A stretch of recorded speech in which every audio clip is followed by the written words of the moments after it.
गणेश शारदा चैव सद्गुरु सज्जनस्तथा आराध्यदैवतं गुह्यं सर्वं मे रघुनन्दन गणेश शारदा सद्गुरु संत सज्जन कुळेश्वरू सर्व ही माझा रघुवीरू सद्गुरु रूपे माझे आराध्य दैवत परमगुह्य गुह्यातीत गुह्यपणाची मात न चले जेथे यो जातो मरुदंशयोक्षितितले संबोधयन् सज्जनान् ग्रंथं यो रचयन् सुपुण्यजनकं श्रीदासबोधाभिधं यः कीर्त्या पठनेन सर्वविदुषां स्वान्तापहारे सदा सोऽयं मुक्तिकरक्षितौ विजयते श्रीरामदासो गुरुः ब्रह्मानन्दं परमसुखदं केवलं ज्ञानमूर्तिं द्वन्द्वातीतं गगनसदृशं तत्त्वमस्यादिलक्ष्यम् एकं नित्यं विमलमचलं सर्वधी साक्षिभूतं भावातीतं त्रिगुणरहितं सद्गुरुं तन्नमामि गुरुर्ब्रह्मा गुरुर्विष्णु गुरुर्देवो महेश्वरः गुरुः साक्षात् परं ब्रह्म तस्मै श्रीगुरवे नमः अनेन प्रीयतां देवो भगवान् जानकीपतिः श्रीरामचन्द्रपूर्वेषाम् अस्माकं कुलदैवतं श्रोतावक्ता श्रीराम समर्थ जय जय रघुवीर समर्थ श्रीराम. आपण गदिमा रचित प्रार्थना किंवा मागणं परमसद्गुरू परमार्था प्रतन्यावी माझी मती पंचसाधना चेतवनिया करीतो पंचारती जय जय सद्गुरू जय जय सद्गुरू या पदाबद्दल विवेचन करीत आहोत. काल आपण यातलं दुसरं कडवं जे होतं आयुष्यातील सुखदुःखाची मजसी का बाधा जीवन नामक यज्ञातील या दोन्हीही समिधा परंज्योतीला असो तर्पण अवघ्या दैवगती परमसद्गुरू परमार्था प्रत न्यावी माझी मती. ह्या कडवाचा विचार करून दुसऱ्या कडवाला आपण सुरुवात केली होती. ते कडवं असं आहे, तनुनिर्वाहा आवश्यक मी यत्ने संपादावे अधिक लाभता सत्पात्री ते दान सुख घ्यावे कधीही नामी उल्लंघाव्या वेदाज्ञा वा श्रुती परमसद्गुरू परमार्था प्रत न्यावी माझी मती. या कडव्यातील आपण पहिला चरण आहे तनुनिर्वाहा आवश्यक मी यत्ने संपादावे. या चरणाचा आपण काल विचार केला. त्यामुळं जीवन जगत असताना संसार करत असताना प्रपंच करत असताना आपल्या कुटुंबाचं शरीराचं पोषण आणि हे करण्यासाठी आवश्यक जे आहे ते एवढं संपादावं आणि ते करत असताना प्रयत्नपूर्वक संपादन करावं याबद्दलचा विचार केला. त्यामुळं स्थान महात्म्य किंवा शुद्धी कुठल्यात पाहिजे त्याचा सगळा विचार केला. नंतर शरीरशुद्धी वगैरे सगळं मनशुद्धी याबरोबर स्थानशुद्धीसुद्धा अत्यंत महत्त्वाची आहे. त्याबाबतीत श्रावणबाळाची कथा पाहिली की श्रावणबाळाच्या मनात कसा तो विचार बदलला गेला. आई वडिलांची एवढी सेवा करणार होता, पण त्या एका स्थानी आल्यानंतर त्याचा विचार बदलल्यानंतर त्यांनी एक साधू भेटले, त्यांनी तो मार्ग दाखवला वगैरे तो बघितला. गरुडाच्या ठिकाणी झाला अहंकार, तो सुद्धा उपयोग नाही की मी करत असताना साधना करत असताना अमुक करत असताना अहंकार होता कामा नये, असं पण असलं पाहिजे. त्यानंतर एक उदाहरण सांगून पुढे जाऊया. सज्जनगडावर जेव्हा पदाचा सुरुवातीला मेळावे व्हायचे त्यावेळेला मेळावे तर लहान छोटे 70-100 लोक असायचे. तर तिथं परिचय करून द्यायचा चालायचा. आणखीन परिचय करून देत एका गृहस्थाकडे आला ते उठले, त्याने आपला परिचय करून त्याला मी प्रभूचा सराचा अभ्यासार्थी वगैरे वगैरे ते आणि अमुक गावाहून आलो वगैरे समजा एवढाच परिचय द्यायचा. आणि झाल्यावर ते खाली बसले. आप्पा केळकर तेव्हा सांगितले की यांची 28 दासबोधाची पारायणं झाली आहेत. कारण त्यांनी ह्या कळवलं तेव्हा 28 झाली होती. त्यानंतर त्यांची काय ते ताड तसे उठले आणि 32 झाले म्हणून सांगितले. खरं तरी सांगायची काही गरज नव्हती. आप्पा केळकरांची जेवढी माहिती होती त्यांनी सांगितली होती. पण अहंकार की माझी आता 32 झालेली आहेत. खरं म्हटलं तर असा जर अहंकार असेल, मी इतकी पारायणं केली, इतकी प्रवचनं केली, इतक्या वेळा हे वाचलं, तितक्या वेळा ते केलं खरं हे करून. म्हणून त्या खारीचे तुम्हाला काल उदाहरण दिलं होतं. खार जशी त्या बिया साठवते आणि विसरते आणि पुन्हा जंगल वाढतं येते. त्यामुळे तुम्ही जर सत्कर्म करत असताल ते सत्कर्मसुद्धा आपण विसरून गेले पाहिजेत. खारीपासून हा एक छान बोध घेण्यासारखा आहे. जसं दत्तात्रयांनी ते 24 निराळ्या प्राण्यांच्यापासून वस्तूपासून त्यांना गुरु केलं आणि त्याच्यापासून तो गुण घेतला. त्यापासून हा खारीपासून सुद्धा आपण हा चांगला गुण घेतला पाहिजे. कर्म करायचं, सत्कर्म करायचं आणि ते विसरून जायचं. आता ह्यातला जो दुसरा चरण आहे तर त्यातलं दुसरं स्थान ते शुद्धीकरणाचं ते आधी पाहूया आणि मग दुसऱ्या चरणातल्या विषयाकडे येऊया. दुसऱ्या चरणामध्ये स्थान महत्त्व म्हणजे ज्या ठिकाणी होम होतं अशा ठिकाणी जेथपर्यंत यज्ञाचा धूर जातो तोपर्यंतचे वातावरण पवित्र शुद्ध होते. स्थानशुद्धीसाठी शास्त्रविधीनुसार यज्ञादी अनुष्ठान करणे आवश्यक आहे. तिसरा उपाय म्हणजे वृक्षांची लागवड करणं. आजचे विज्ञानसुद्धा वेदपुराणामध्ये सांगितल्याप्रमाणे वृक्षसुद्धा स्थानशुद्धीसाठी योग्य मानले जातात. पिंपळ, आंबा, लिंबू, वड, तुळशी यांचे महत्त्व स्थान शुद्धीसाठी अनन्यसाधारण आहे. एक पिंपळाचे झाड साधारणपणे 10 झाडांच्या बरोबर हवेत प्राणवायू सोडत असतात. वरील गोष्टीवरून स्थानशुद्धतेचे महत्त्व लक्षात आले असेलच. म्हणून अशा पवित्र ठिकाणी केलेली साधना लवकर फलद्रूप होते. आणखीन कसं करायचं आहे? जे उपार्जन करायचं ते विधी ते पाळितं, निषेधा ते गाळितं या सूत्रानुसार आपल्या कुटुंबाच्या गरजेपेक्षा जादा मिळाले तर त्याचे समाजात दान करावं, ते वाटावं व दानामुळे मिळणारा आनंद भोगा असा दुसऱ्या चरणात सांगितलं आहे कधीमनी. त्याचा आता थोडा विचार करूया. आता आपण दानाविषयी थोडा विचार करूया. दानासंदर्भात तैत्तिरीय उपनिषदामध्ये श्लोक 4 खालीलप्रमाणे आहे. दान परमार्थप्रद नेणारे एक साधन आहे. श्रद्धया देयम, अश्रद्धया देयम, श्रियम देयम, व्रीहा देयम, भिहा देयम, संविदा देयम. श्रद्धेने दान द्यावं, अश्रद्धेने देऊ नये, भरपूर द्यावे, आदराने द्यावं, नम्रतेने द्यावं आणि समजून उमजून द्यावं. हे दानाबद्दल हे सांगितलेलं आहे ते पाहण्यासारखं आहे. श्रद्धा नसली तरी द्यावं असं एक म्हणलेलं आहे. एखादं द्यायचं असेल तर कलियुगात अशी सवलत मिळाली. एका संताने या दुसऱ्या चरणात असा अर्थ केला आहे की श्रद्धा नसली तरी द्यावं. त्या तुमची श्रद्धा नाही आहे पण तो घेणाऱ्याला त्याचा उपयोग होतोय ना, द्यावं असं एका संताने सुद्धा या अश्रद्धादेयांचा अर्थ सांगितला आहे. तो सुद्धा आपण विचार करण्यासारखा आहे. आता देण्यामागचा भाग आहे, जे द्यायचं आहे ते प्रेमानं द्यावं. अगदी भिकाऱ्यालाही द्यायचं झालं तर चांगलं द्यावं, प्रेमानं द्यावं, आदरानं द्यावं, त्याच्या हातात व त्याच्या थाळीत ठेवावं, फेकू नये. आपण कोणीतरी मोठे आहोत व हा भिकारी तुच्छ आहे अशा भावाने देऊ नये. भिकाऱ्याला भावना आहेत, तोही माणूस आहे, परिस्थितीमुळे त्याच्यावर ही वेळ आली आहे असे समजून द्यावं. दैवगतीने तो याचक झाला असेल, अपशब्द वापरू नयेत. देव कुठल्याही रूपाने येत असतो अशी शिकवण प्राचीन गुरु शिष्याला देत असतात. 30-40 वर्षापूर्वी दुपारच्या वेळी आलेल्या व्यक्तीला गूळ व पाणी देण्याची प्रथा होती. आजसुद्धा दुपारच्या वेळी घरी पोस्टमन कुरिअरवाले घेऊन आलेले असतात. अशा व्यक्तीला सुद्धा आदरानं गूळ पाणी देण्यास घरे मी पाहिलेली आहेत.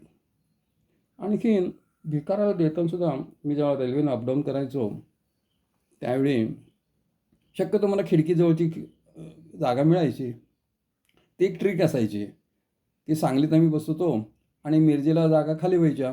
मग तिथं कोण उतरणार ते आधीच हेरून ठेवायचं आणि बसायचो. मिरजेला गाडी एक जंक्शनला थांबायची, काही भिकारी यायचे. त्यावेळेला काय करायचो मी, माझ्याकडे जरा पैसे त्यांना द्यायचो नाही. वस्तू असायच्या, गाजरं असायची, शेंगा असायच्या आणि काही पेरू असायचे, फळं असायची, ती त्यांना एखादं द्यायचं, नमस्कार करायचं, ते थांबायचे आणि निघून जायचे. एक आमच्यावर असेच प्रोफेसर होते, पुढे ते प्रिन्सिपल झाले आणि ते म्हणले, बरं आहे म्हणले तुमचं, आम्ही आता उद्यापासून असं कपडे घालतो आणि असं करतो सुरू करायला. खरं म्हणतं असं बोलायचं काही गरज नव्हती त्यांनी. त्यांना द्यायचं नव्हतं, द्यायचं नाही.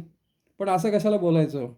तो जे बोलला ते अजूनही वाक्य आज 40 वर्ष झाले वाक्य अजूनही माझ्या स्मरणात आहे. साहेब, आम्ही एक परिस्थितीमुळे असं भीक मागतोय. तुम्ही शिकली सवरलेली माणसं असं वंगाळ का बोलता? हा चपराक जी त्यांनी मारली ती अजूनही माझ्या लक्षात आहे. तुम्हाला द्यायचं आहे ना, द्या. द्यायचं नसेल तर देऊ नका. नुसता नमस्कार करा, तो सुद्धा करू नका, बोलू पण नका. अगदीच जर तो तुमच्यासमोर गया करायला तर त्याला नमस्कार करून सांगा, द्यायचं असेल तर द्या. पण असं अपशब्द बोलून त्याचा अपमान करू नका. तसंच दान करताना आपण कोण उपकार करीत आहेत हा भाव देणाऱ्याचा असता कामा नये. तसेच दान करताना परतफेडीची अपेक्षा असता कामा नये. त्यामुळे पुण्य प्राप्त व्हावे ही सुद्धा अपेक्षा असता कामा नये. माझ्याकडे देवदयेने समाजामुळे देवदयेनं मला जे काय मिळालेलं आहे ते देवदयेने मला मिळालेलं आहे. समाजामुळे मला मिळालेलं आहे. जे प्राप्त झालं आहे त्यात माझा एकट्याचा वाटा नाहीच, समाजाचं सुद्धा आहे. समाजामुळे मला मिळालेलं आहे. त्यांच्यातील ते भाव असला पाहिजे आणि त्यामधून माझ्या कुटुंबाकरता आवश्यक आहे ते ठेवून उरलेलं समाज ऋणातून मुक्त होण्याचा मार्ग आहे. त्या भावानं ते दान दिलं पाहिजे. देण्यामागचा भावसुद्धा असा असला पाहिजे. आता आपण कर्णाला दानशूर म्हणतो.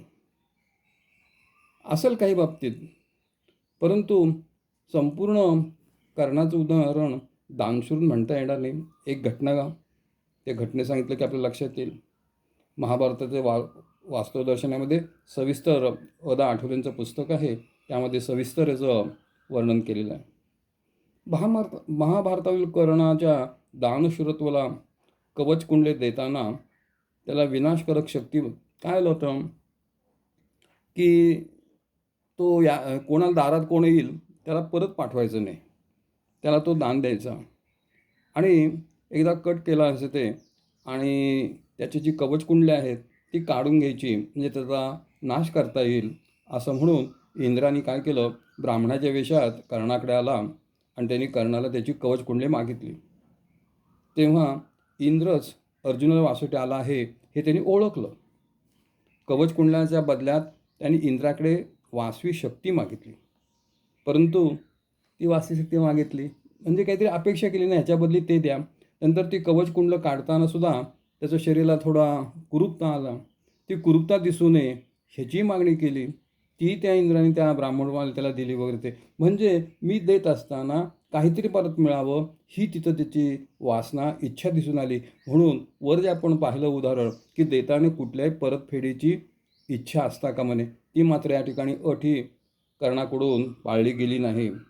म्हणून ते सुद्धा कर्णानं केलेलं दान जे होतं ते दान म्हणून आपण म्हणतो बघा, त्यांनी स्वतःचं मरण जर डोळ्यासमोर दिसत असतो ना, स्वतःची कवच कुंडली दिली पण त्यांनी परत फेडीची याचना केली होती म्हणून ते 100% सुद्धा दानाला ते पोचू शकत नाही. अर्थात कृष्ण अर्जुनाच्या बाजूने असल्यामुळे जी अर्जुनासाठी त्यांनी शक्ती मागितली होती त्याचा त्याने बरोबर त्या घटोत्कचावर अतिशय झाल्यानंतर त्याच्यावर टाकली आणि अर्जुनाचं त्या शक्तीपासून बचाव श्रीकृष्णाने केला. हे आपल्याला कथा सगळ्यांना माहिती आहे. तसंच एखाद्या समष्टीसाठी कार्य करणाऱ्या संस्थेला दान देणं त्यामुळे ती याचक होत नाही. एखादी संस्था असते ती याचक होत नाही कारण ती स्वतःसाठी न करता त्या संस्थेच्या माध्यमातून समाजासाठीच काहीतरी करत असते. आपण आता पाहिलं असेल पुण्यामध्ये ठिकठिकाणी निळ्या संस्था की आपलं समर्थ सेवा मंडळ घेऊ किंवा संस्थान घेऊ यांचे भिक्षा दौरे असतात वर्षातून एक 40 दिवस आणि त्यामध्ये त्यांना भिक्षा घातली जाते. आपण त्या भिक्षेमधून गडावर होणारे सगळे उत्सव म्हणा किंवा सर्व अन्नदान त्यातून होत असतं. म्हणजे त्यामध्ये त्या घेणाऱ्यांची भूमिका याचक म्हणून अशी नसते किंवा आपण सुद्धा काहीतरी दान न करतोय आणि हे होते ही सुद्धा भूमिका असता कामा नये. असा हा दानयज्ञ करताना आपली भूमिका असली पाहिजे. म्हणून ते दानसुद्धा एक साधना मानली आहे, पंचसाधनेमधली एक साधना मानलेली आहे.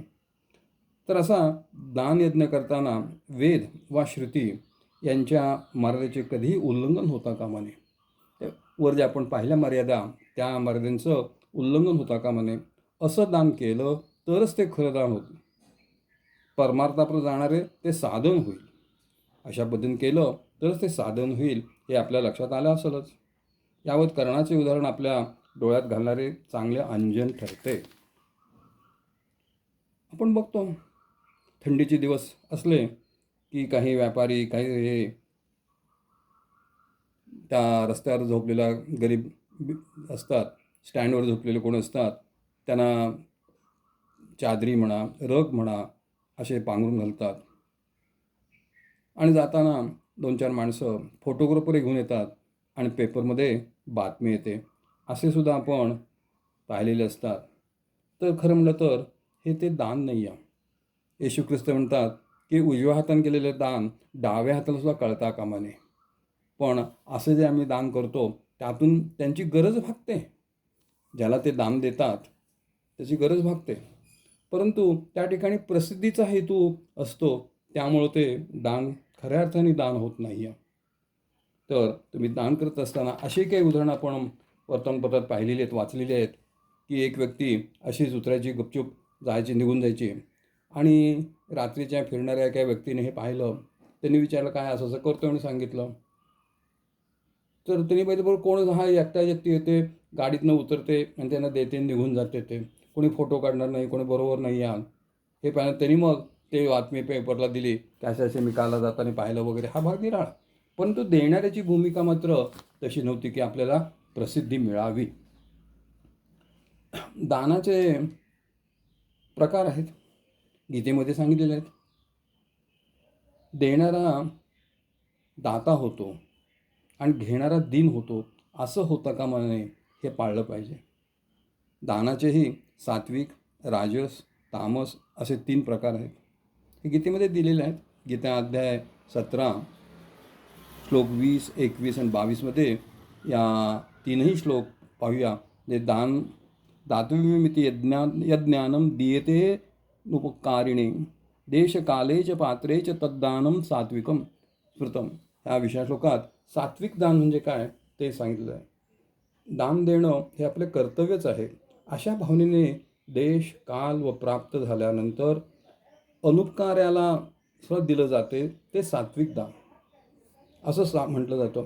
समजा माझ्यावर अनुपकार केलेले आहेत, मला काही त्रास दिलेला आहे, अशा व्यक्तीला सुद्धा दान द्यावं असं म्हणलेलं आहे. दान कोण करतं, ज्याच्याकडे आहे तोच करतो. त्याच्याजवळ आहे तो दान करतो आणि त्याच्याकडे ते का असते तर त्याने ते स्वीकारलेले असते. माझ्याकडे पैसा, वस्तू असता कारण त्या मी स्वीकारल्या आहेत, त्या माझ्याकडे माझ्या गरजेपेक्षा अधिक आहेत, म्हणून ते कर्तव्य म्हणून दान केलं पाहिजे. दान कोण करतो, ज्याच्याकडे आहे तोच करतो ना. मग त्याच्याकडे कसं काय, त्यांनी ते स्वीकारलेलं आहे,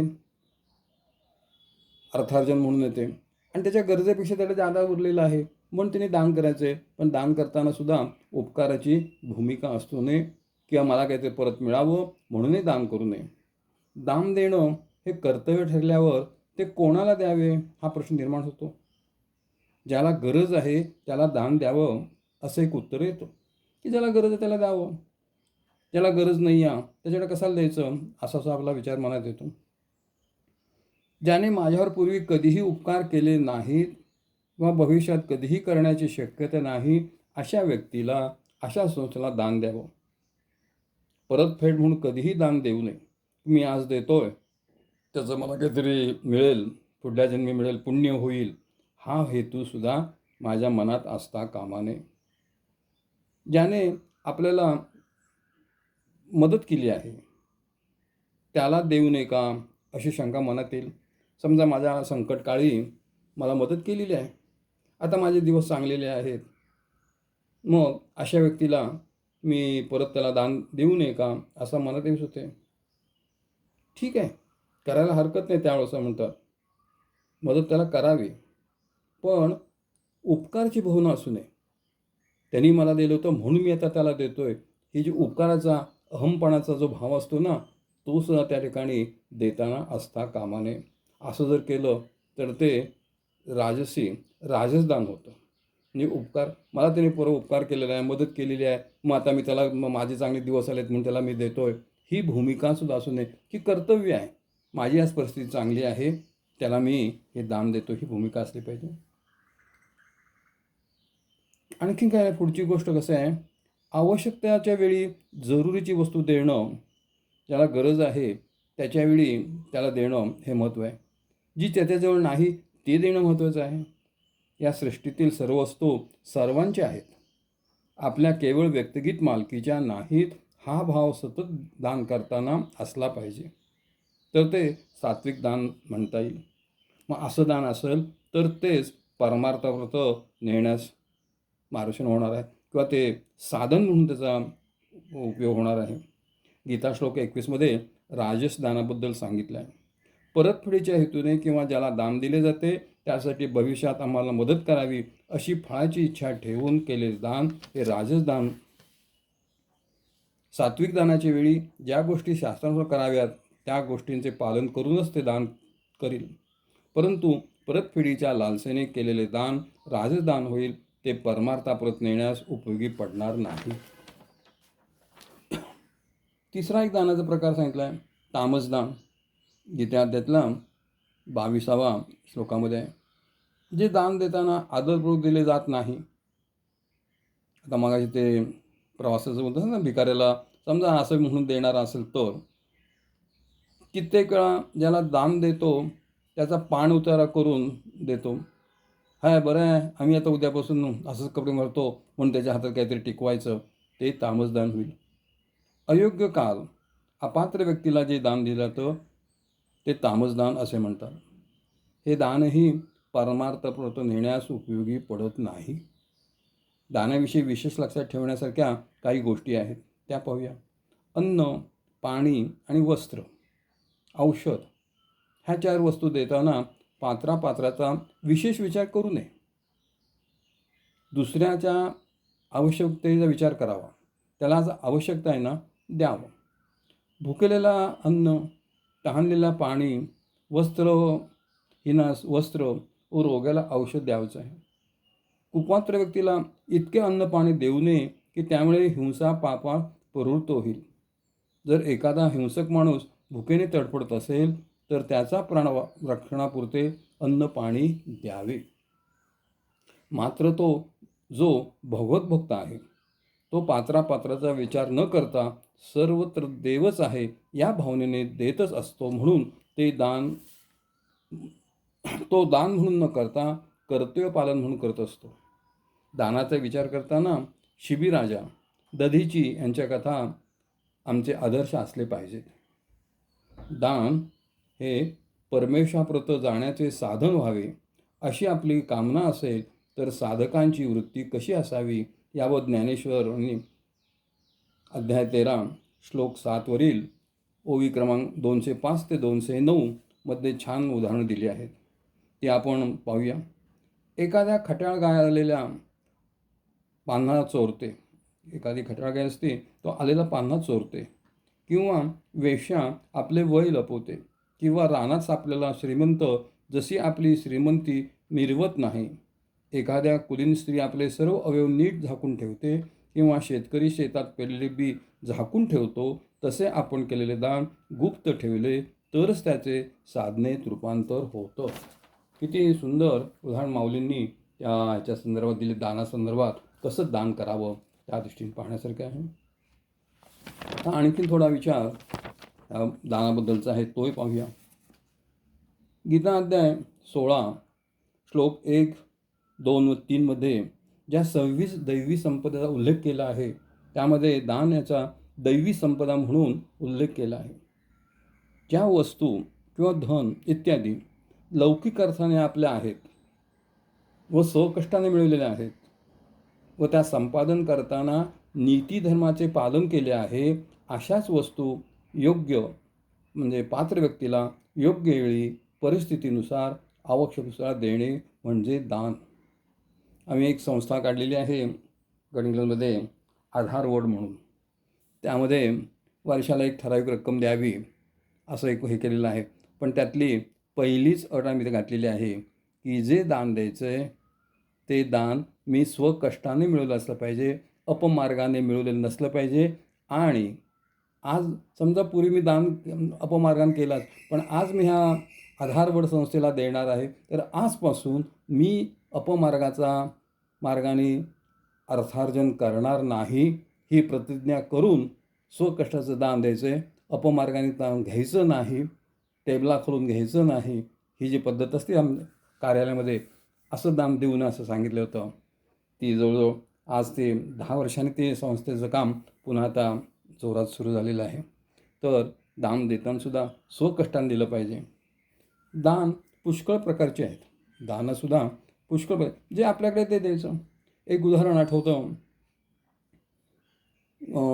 जांभेला एक संस्थेचं नाव लक्षात येत नाही, येत ते नवीन एक संस्था केली पुण्यातल्या ह्याने, मुकुंदराव गोरे वगैरे ते जालन्याचे काही लोक आहेत तिथे.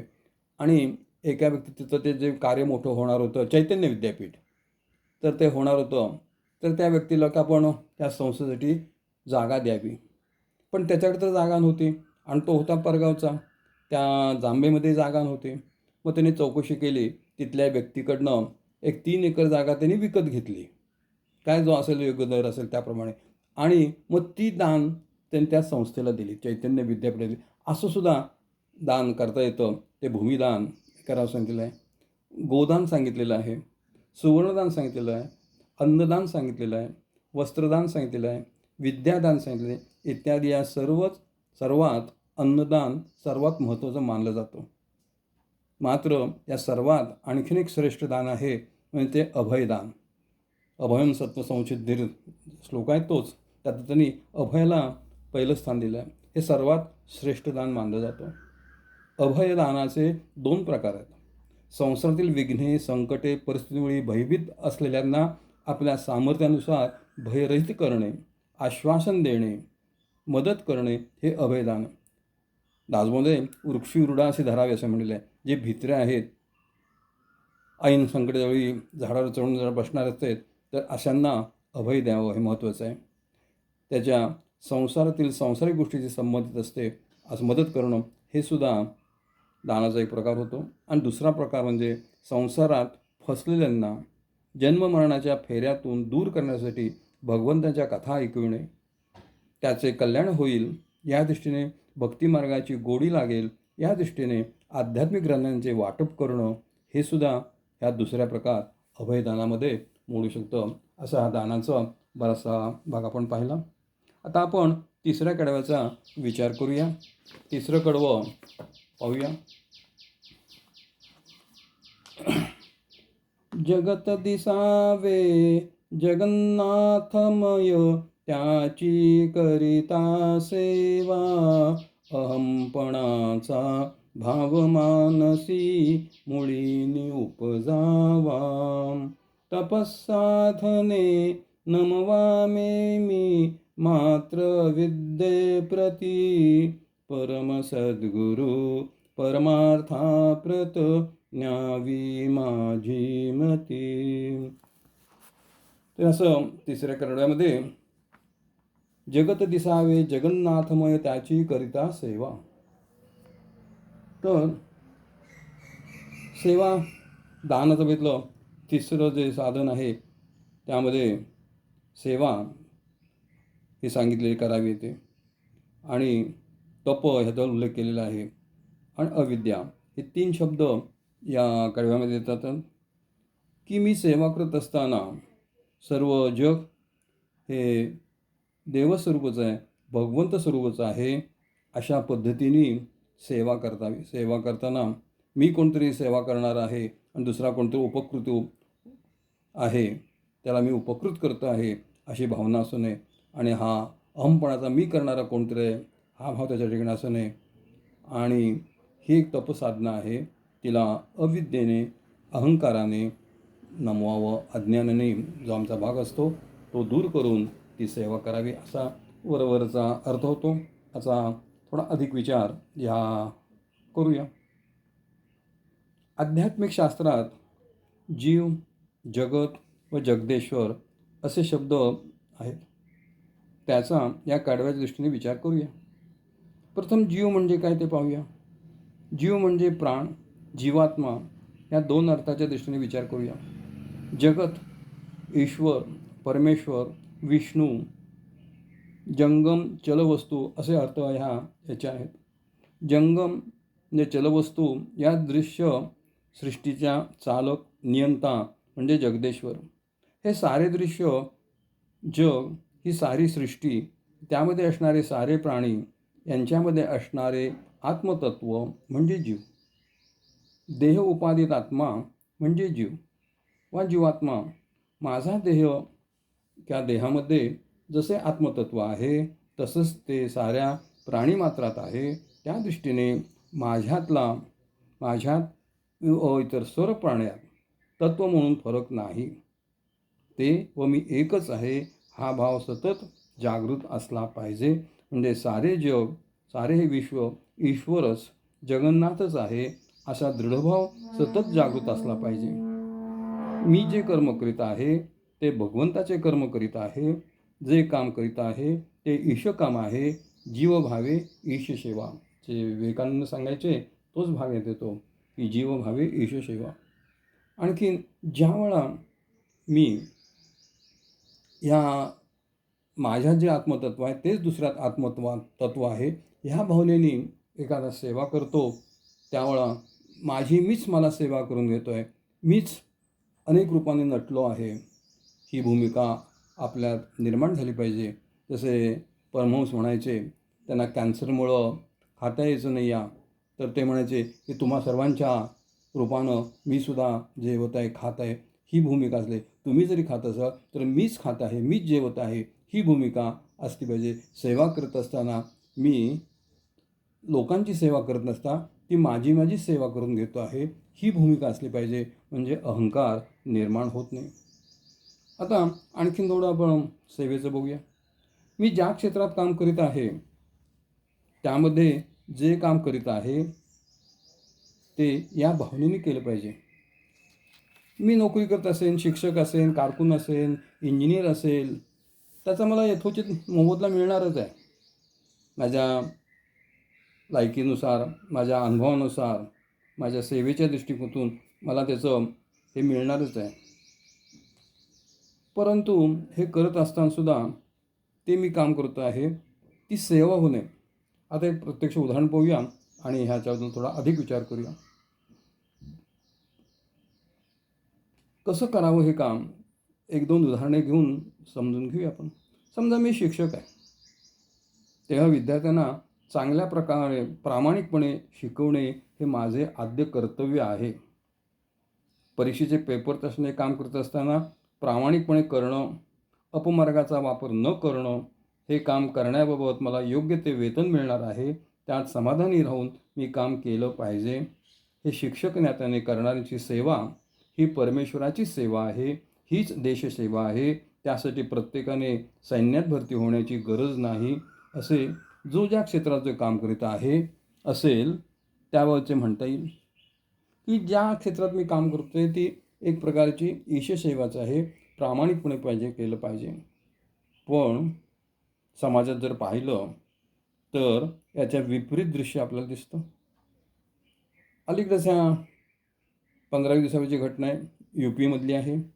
जवळजवळ मोठ्या प्रमाणात पोलीस भरती होती आणि किंवा MPSच्या परीक्षा असतात त्याच्या पेपर फुटी जे होतात, पेपर कोण काढतं तेच ते फोडतात ना, तर ते सुद्धा अपमार्गानेच ते पैसे मिळत असतात.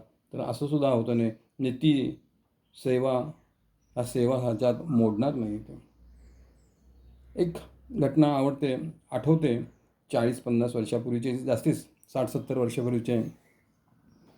मी ज्या शाळेत शिकत होतो आहे त्या वर्गात असताना एका शिक्षकांचा मुलगा आमच्या वर्गात होता आणि त्यांचं गणित वगैरे थोडं हे असायचं. थोडा अहमपणाचा भाव स्वीकारूनसुद्धा म्हणतो. आम्ही जिल्हा परिषदेच्या शाळेतून आमचं गणित चांगलं असायचं आणि मुख्य म्हणजे पाढे वगैरे करून घेतलं असं पहिलीच्या नाव घालणं, असं पाढेंचं अंकगणित चांगलं असायचं. आणि त्या मुलांचं शाळेतनं डायरेक्ट आलेलं असं 5वीपासून हायस्कूलमध्ये त्यांचं थोडं गणित कच्चं असायचं. तर ते मला गणित शिकवायला बोलवायचे, आम्ही एकत्र अभ्यास करायचो. आणि एकातले वडील शिक्षक असायचे आणि तो आम्हाला काही प्रश्न द्यायचे आणि तेच बरोबर प्रश्न परीक्षेत आलेले असायचे. म्हणजेच त्याचे वडील त्याला ते सांगत असले पाहिजेत आणि मग तो आम्हाला सांगत असं हे होतं. असं त्या शिक्षकाने केलं म्हणजे ती सेवा या पदात मोडत नाही आहे. काही ठिकाणी बघतो आता 10वीच्या 12वीच्या परीक्षा असताना शिक्षकच अगदी हेडमास्टरसुद्धा कोणी यात असतील तर माफ करावे ते जर तसं करत नसतील त्यांना ते लागू नये. जे करतात त्यांना ते स्वतःच मुलांना उत्तरं सांगत असतात, प्रश्न सांगत असतात. अशा दृष्टीने मी शिक्षकाच्या सेवाही करत नाही आहे, ते बिगारी करतोय असं होईल. मी जर शिक्षक या नात्याने सेवा करायची असेल तर कशी केली पाहिजे आपण सुरुवातीला पाहिलं. असं होऊ नये तेच गोष्ट प्रत्येक क्षेत्रात आपण केलं पाहिजे. प्रत्येक सेवाभावी असताना कर्तव्य भावनेने काम करीत असतात. अहंकाराला थारा देता कामा नये. जसे मी किती प्रामाणिकपणे सचोटीने माझे काम करीत आहे, मात्र बाकीचे किती तर जण अप्रामाणिकपणे लाचलुचपतीचे काम करीत आहे, असा विचार माझ्या मनात येता कामा नये. त्यांचं त्यांना जोडून देत. माझं निराळ आहे, मी त्या मार्गाने जाणार नाही, अशी भूमिका असली पाहिजे. असे काम माझ्याकडून होईल तर ते एक तप होईल की दुसरं कसं वागतं आहेत याचा सुद्धा विचार न करता मी माझं काम आहे ते प्रामाणिकपणे केलं पाहिजे आणि तरच ते सेवा होईल. तरच ती परमार्थाकडं माझी वाटचाल योग्य दिशेने चालू होईल. आता तप व तपसाधना याबाबत विचार करूया. आणखी एक थोडं उदाहरण बघूया. ह्याचं शाळेची तपासणी असते तेव्हा शाळेमधील वर्ग परिसर वगैरे आपण स्वच्छ ठेवतो. मुलांना गणवेशात येण्यावर सूचना देतो. कारण काय, या सर्व गोष्टी तपासणी अधिकारी पाहून शाळेची गुणवत्ता ठरवणार असतात. याप्रमाणे मी जे जे काम करतोय, जी सेवा करतोय ते सारे ईश्वर पाहत आहे हा भाव सतत मनात ठेवून रोजचे काम करीत जावे. फक्त तपासणी असेल त्यामुळे त्या शाळेचा परिसर स्वच्छ ठेवा, वर्ग स्वच्छ ठेवावेत, मुलांनी स्वच्छ कपडे घालून यावेत, गणवेशात यावे असा भाग नेता रोजचा रोज शाळेचा परिसर स्वच्छ ठेवावा, वर्ग स्वच्छ ठेवावेत ही भूमिका घेऊन जो शिक्षक काम करेल ते सेवा या सदनात मोडेल आणि तिची सेवा परमार्थापर्यंत नेण्याचं एक साधन बनेल. आता तप म्हणजे बघूया, विचार करूया. तप म्हणजे साधारणपणे 12 वर्षाचा काळ. तप हा शब्द उलटा केला तर पत होतो. अगदी वरवरचा अर्थ ज्यामुळे समाजात पत निर्माण होतो त्याला तप म्हणूया. हा अगदी व्यावहारिक अगदी वरवरचा अर्थ आहे, तरी पण की ज्याच्यामुळं माझी समाजात पत निर्माण होईल. आता ह्यावेळीसुद्धा माझं काहीतरी पत निर्माण होईल, मला कोणी मोठं म्हणावं हा मनातसुद्धा भाव असता कामा नये. प्राचीनकाली गुरुकुलामध्ये शिक्षणासाठी विद्यार्थी जात असत. 12 वर्षामध्ये विद्यार्थ्यांच्या पात्रतेनुसार विविध ज्ञानशाखेमध्ये ज्ञान दिले जाई. तो विद्यार्थी त्याच्या विद्येमध्ये पारंगत होऊन समाजात परत येईल. त्याला समाजात पत मिळत असे. आपली जर पूर्वीची नालंदा, तक्षशिला आणखी एक 4-5 असे विद्यापीठं जर पाहिली तर हजारो 10-10 हजार विद्यार्थी त्या ठिकाणी शिकत होते आणि तितके ते आचार्य तिथं असायचे आणि शिक्षण ते घेतच असत. त्या दृष्टीने ते पाहण्यासारखं आहे गुरुकुलामधलं शिक्षण. परमार्थापर्यंत प्राप्तीसाठी तपसाधना कोणती त्याचा थोडा विचार करूया. मानव जन्म प्राप्त झाल्यावर परमात्म्याशी एकरूप होणं, जन्ममरणाच्या फेऱ्यातून सुटका करून घेणं यामध्ये निर्दयाची सार्थकता आहे. ती प्राप्त करून घेण्यासाठी तप ही एक साधना आहे. तप याचा अर्थ कष्ट सहन करणे. त्या तपस्या सहन करून प्रभावी साधना करून मनाला संयमित करणे. अग्नीमध्ये सोन्याला टाकून त्यामधील अशुद्ध घटक दूर केले जातात. नंतर त्याला बडवून ठोकून आकार दिला जातो. त्याचप्रमाणे सद्गुण आणि उत्तम आचरण याद्वारे आपले अंतःकरण, मन व आत्मा यावरील मलविक्षेप आवरण हे दोष दूर करणं म्हणजे तप. तप म्हणजे शिस्तबद्ध आध्यात्मिक साधना जी मन आणि शरीर या दोन्ही शुद्ध करते ते तप. सत्संग, नामस्मरण, ध्यान, पूजा इत्यादी ही सुद्धा तप या संज्ञेत मोडतात येऊ शकतात. मध्ये 17व्या अध्यायात श्लोक 14, 15, 16 मध्ये तपाचे कायिक, वाचिक, मानसिक असे प्रकार सांगितले आहेत. तसेच श्लोक 17, 18, 19 मध्ये सात्विक, राजस, तामस असे तपाचे आणखीन प्रकार वर्णन केले आहे. याचे सुंदर विवेचन, सविस्तर विवेचन भगवद्गीता साधक संजीवनी प्रकाशक गीता प्रेस गोरखपूर यामध्ये दिला आहे. ते आपण मुळातूनच वाचावं. तसेच श्रीमद भगवद्गीता पुरुषार्थ बोधिनी टीका लेखक पंडित श्रीपाद दामोदर सातळेकर यांच्या ग्रंथातही सुंदर विवेचन केलं आहे. त्याचाही अभ्यास करावा.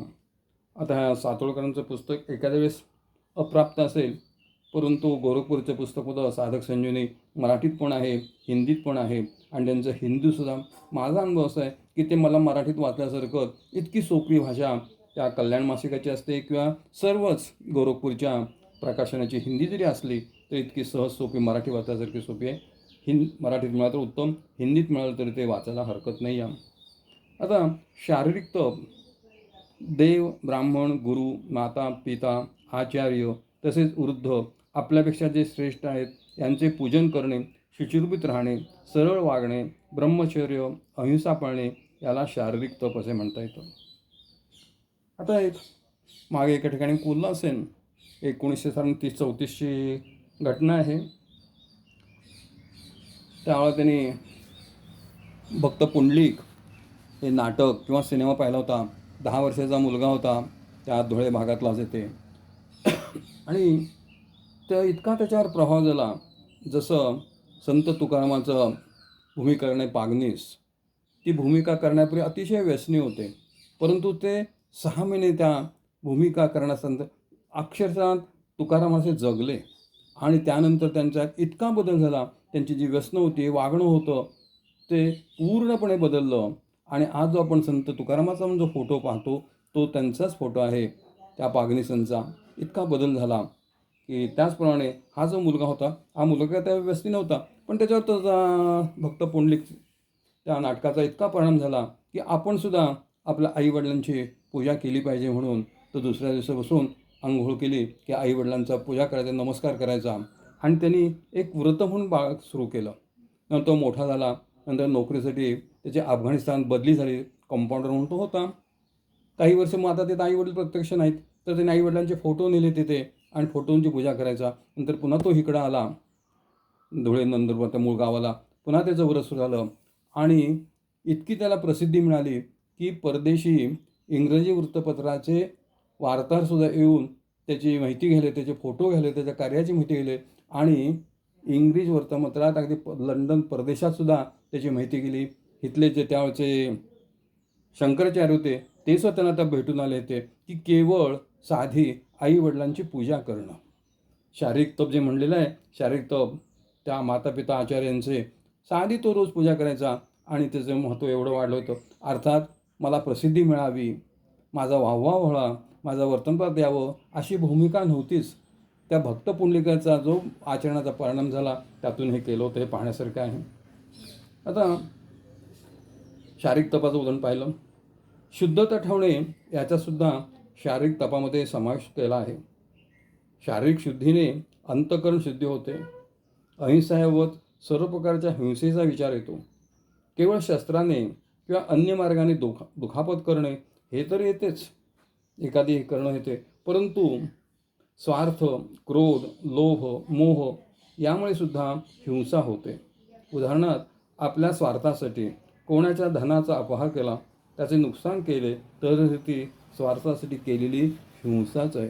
प्रत्यक्ष शस्त्राने केली अशी पाहिजे नाही या, तर अशा पद्धतीने केलं. किंवा शब्दाने एखाद्याला दुखवणं ही सुद्धा शाब्दिक हिंसाच आहे. अशा सर्व प्रकारच्या हिंसेपासून दूर राहिलं पाहिजे, तरच आमचं ते तप होणार आहे. तीर्थयात्रा करणं, व्रतवैकल्य करणं, संयम पाळणं याचासुद्धा शारीरिक तपामध्ये समावेश होतो. शरीराला कष्ट देणे हे तप समजू शकतो, पण संयमाने सांसारिक विषयात अनासक्त राहणे, संयम पाळणे, त्याग करणे हे सुद्धा कमी नाही. परमार्थ मार्गात याचाच दर्जा श्रेष्ठ आहे. दुसरा प्रकार कायिक तपाचा. दुसऱ्याला न लागणारे खरे गोड हिताचे बोलणं, मिळालेल्या ज्ञानाची उजळणी करून नवं ज्ञान मिळवणं, भगवंताच्या नामाचा जप करणं याला वाणीचे तप म्हटले आहे. याचबरोबर निंदा, परदोष कथन, वृथा भाषण, व्यवहारात पारलौकिक बाबत अहितकारक भाषण न करणे, पारमार्थिक साधनास बाधा येईल असे न वागणे, हे सुद्धा वाचिक तप आहे. नाशिकला एक दिशा म्हणून एक संस्था आहे. त्यामध्ये शिक्षक कोणीच नाहीत, म्हणजे शिक्षक पेशा केलेले तर मूळचे शिक्षक असलेले कोणीच नाही आहे. म्हणून तो निरळ्या खात्यातून निवृत्त झालेले असे 8-10 जण आहेत. आणि जे गरीब समाजातले आहेत त्यांच्यासाठी आज 10-15 वर्ष ते वर्ग चालवतात. समजा मी सायन्स आहे, माझं गणित चांगलं आहे, तर मी सायन्स आणि गणित जे आहेत 5वी ते 9वी 10वीपर्यंतची मुलं येतात तिथं येतात, त्या 8वी ते 10वीची आहेत ती, तर त्यांना तो विषय होतो. ज्याचं इंग्रजी चांगलं आहे तो इंग्रजी करतो. त्यामुळं त्यांचा तास 1.5 तास वेळ त्या मुलांच्या छान जातो येते. आणि एक समाज ऋण जे आहे ते फेडण्याचं सुद्धा होतं. हे सुद्धा ह्या सात्विक तपामध्ये मोडू शकतं. असं सुद्धा आपल्याला करू शकता येतं. दुसरा प्रकार आहे मानसतप. मन प्रसन्न ठेवणे, शांतपणा, भगवंताचे चिंतन, मनाचा निग्रह, शुद्ध भावना ठेवणं याला मनाचे तप असे म्हणतात. सात्विक, राजस, तामस याबाबत थोडा विचार करूयात. वर दिलेले 3ही प्रकारचे तप चित्त स्वस्थ ठेवून फळाची इच्छा न करता अत्यंत श्रद्धेने केले असता त्याला सात्विक तप असे म्हणतात. असे सात्विक तपच परमार्थापर्यंत नेण्याचे साधन होतं. आपला सत्कार व्हावा, लोकांनी मानधन द्यावं, मान द्यावा, आपली वाहवा व्हावी म्हणून ढोंगीपणाने जे तप केले जाते, जे कार्य केलं जातं त्याला राजस तप म्हणतात. हे क्षणिक फल देणारे असून त्याचे फल मिळते याची खात्री नसते. चुकीच्या कल्पनांनी स्वतःला पीडा देऊन जे तप केले जाते किंवा जारण मारण इत्यादी कर्मांचे दुसऱ्याला त्रास व्हावा, दुसऱ्याचा नाश व्हावा म्हणून जे तप केले जाते ते तामस तप होय. आपल्या जीवनात विशिष्ट प्रकारचा आकार देणे, आजच्या शब्दात व्यक्तिमत्व चांगले व्हावे, हे जसे आपण व्यवहारात करतो तसेच आध्यात्मिक क्षेत्राच्या पारमार्थिक ध्येयप्राप्तीसाठी देहाच्या सुखाची थोडीशी सुद्धा चिंता न करता परमेश्वराच्या साधनेमध्ये घडून जाणं, त्यासाठी भक्तियोग, ज्ञानयोग वा कर्मयोग याद्वारे जीवन व्यतीत करणं सात्विक तपस परमार्थाप्रत नेते. व तपस साधनेमुळे जे सामर्थ्य, शक्ती प्राप्त होते त्या बलाचा दुसऱ्यास वर व शाप देणे, अनिष्ट चिंतणे, आपली इच्छापूर्तीसाठी त्याचा वापर करू नये. या उलट या तपस साधनेमध्ये येणारे अडथळे, विघ्ने आनंदाने काय म्हणला? आवाज कटत होता म्हटलं. अच्छा, ठीक आहे. जर लांब झाला असेल जवळ करतो. आवाज कटत होता. आला. ठीक आहे. एक मिनिट पुन्हा मागचं बोलतो. तपस साधनेमध्ये येणारे अडथळे, विघ्ने आनंदाने सहन करणे हे अभिवृत्त आहे. या कडव्यातील तपस साधने नमवावे मी मात्र अविद्येप्रती या चरणाचा अतिशय महत्त्वाचा आहे. ह्या कडव्यातला हा चरण आहे. आपण आतापर्यंत तपयावरती विचार केला, आता तप केल्यामुळे याचे फल काय मिळते याचाही विचार केला पाहिजे. यावेळी मात्र तपस साधनेला नमवावे असे म्हटले आहे. यामधून मिळणारा संदेश, बोध अतिशय महत्त्वाचा आहे. तो आमच्या लक्षात आला नाही व त्या बोधानुसार आमचे कर्तव्य झाले नाही तर आमची सारी तपसाधना व्यर्थ आहे. ज्या तपसाधनेमुळे आम्ही परमार्थापर्यंत जाण्याचे ध्येय ठरविले आहे तेथपर्यंत जाणार नाही व उलट आमची अधोगती होईल. इतके महत्त्व या चरणात आहे. यामधील नमवावे याचा अर्थ पाहूया. नमविणे याचा अर्थ पराभव करणे, झुकविणे. तपसाधनेला नमविणे, पराभव करणे, झुकविणे म्हणजे काय? तर तपसाधनेमुळे जे सामर्थ्य, जे बल प्राप्त होते त्याला झुकविणे म्हणजे त्या सामर्थ्याच्या बलावर आपली हुकमत चालविणे, त्याच्या अधीन आपण न होणे. जे मला सामर्थ्य मिळालं आहे त्या सामर्थ्यावर आपली हुकमत चालली पाहिजे, आपल्यावर त्या सामर्थ्याची हुकमत चालता कामा नये, तरच ते आपल्या हिताचं होणार आहे. कठोर तप करून भस्मासूर राक्षसाने वर मिळवला. कथा माहीत आहे, ज्याच्या डोक्यावर हात ठेवेल त्याचे भस्म होईल. हा तो वर होता. शंकराने दिला. एखादा ज्याने त्याच्यावर हा प्रयोग करण्यासाठी तो तयार झाला, त्यावेळी भगवान शंकरांनी नाचता नाचता आपलाच डोक्यावर हात ठेवला. जो वर देतो त्यालाही त्यातून कसं बाहेर पडायचं हे माहीत असतं. तर त्याप्रमाणे भगवान शंकरांनी नाच सुरू केला आणि त्याप्रमाणे तो करत गेला आणि भगवान शंकरांनी स्वतःच्या डोक्यावर हात ठेवल्यावर त्यांनी स्वतःचाच हात आपल्या डोक्यावर ठेवला आणि तो भस्मासूर झाला. किंवा आणखीन एक गोष्ट आहे की हात लावला की सोनं होईल अशी त्या राजाची गोष्ट होती आणि त्याला लोभामुळं तो वस्तूला हात लावायचा तर सोनं व्हायचं. एकदा त्याची लहान मुलगी रांगत रांगत त्याच्याकडे आली आणि त्या मुलीला त्याने घेतला, हात लावला की त्याचंसुद्धा सोनं झालं. ती सोन्याची पुतळी झाली. मग त्याचा पश्चाताप झाला आणि आपण हा उगीचच वर मागितला म्हणून तो वर परत घेण्यासाठी केलं. ह्या ज्या गोष्टी असतात त्यातला जो बोध असतो तो बोध महत्त्वाचा असतो. अशा प्रकारच्या पुराणात भरपूर कथा आहेत.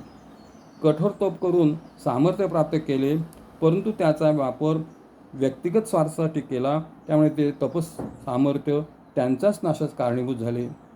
हे या चरणात हे सामर्थ्य अविद्येसारखे, त्या सामर्थ्याला नमवावे, ते क्षीण करावे, त्याच्या आहारी जाऊ नये, हे यात